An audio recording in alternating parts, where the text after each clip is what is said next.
Now, most people think F1 has the fastest race cars, which is true until Porsche came along and built the Porsche 919 Evo. This car is based off the legendary Porsche 919, which won the 2015, 2016, and 2017 World Endurance Championship for both the drivers and the constructors, making it one of the most successful endurance race cars ever made.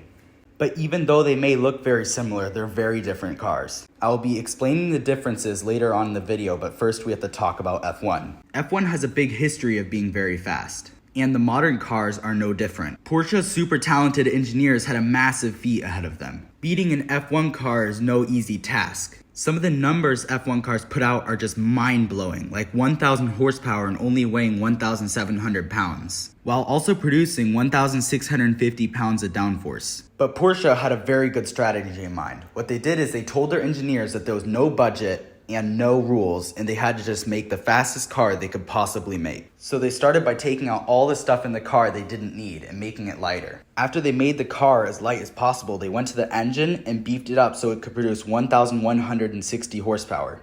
Then came arguably the hardest part, which is beating an F1 car in aerodynamics. Beating the F1 car in aerodynamics is not an easy task, given the fact that the teams invest millions of dollars every year just to make their aerodynamics better than other teams. And most of their speed comes from aerodynamics. But Porsche's engineers didn't care what F1 had, the only thing they cared about was making their car faster than F1. And they somehow made the car have 53% more downforce than the 919 hybrid car that they used in the World Endurance Championship. Some of the ways they increased their downforce by so much were removing the headlights and putting skirts on the floor to make it have more ground effect.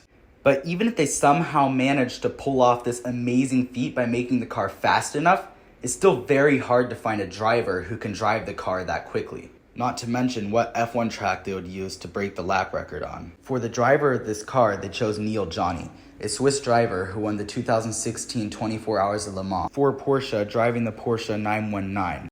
As for the track, they chose to use the Circuit de Spa-Francorchamps. This track is one of the hardest and most dangerous tracks in the F1 calendar and arguably one of the hardest and most dangerous tracks in the world. This track is definitely most famous for one of the most recognizable turns of any racetrack in the world, Eau Rouge. And on April 9th, 2015, Porsche decided to go for it, and they took the car to Spa and did the lap.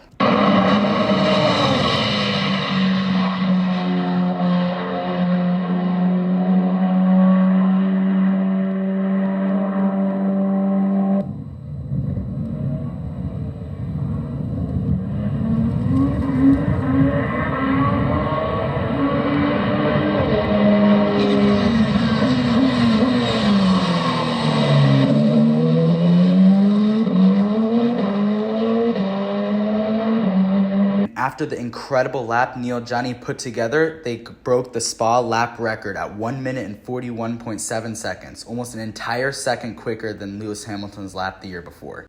But this isn't where Porsche stopped. After this, Porsche broke the lap record at Le Mans, making this incredible car have yet another incredible achievement to add to its collection.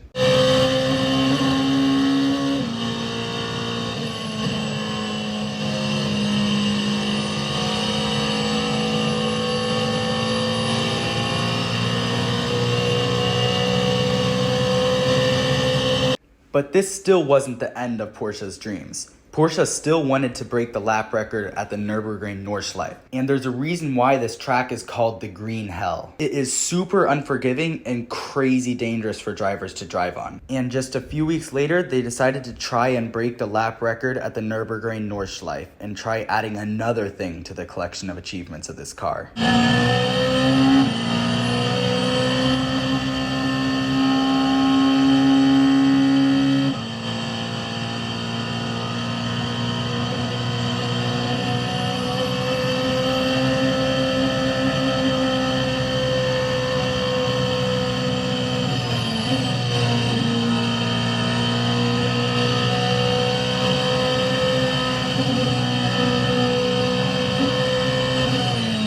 And as you probably guessed, they broke the lap record.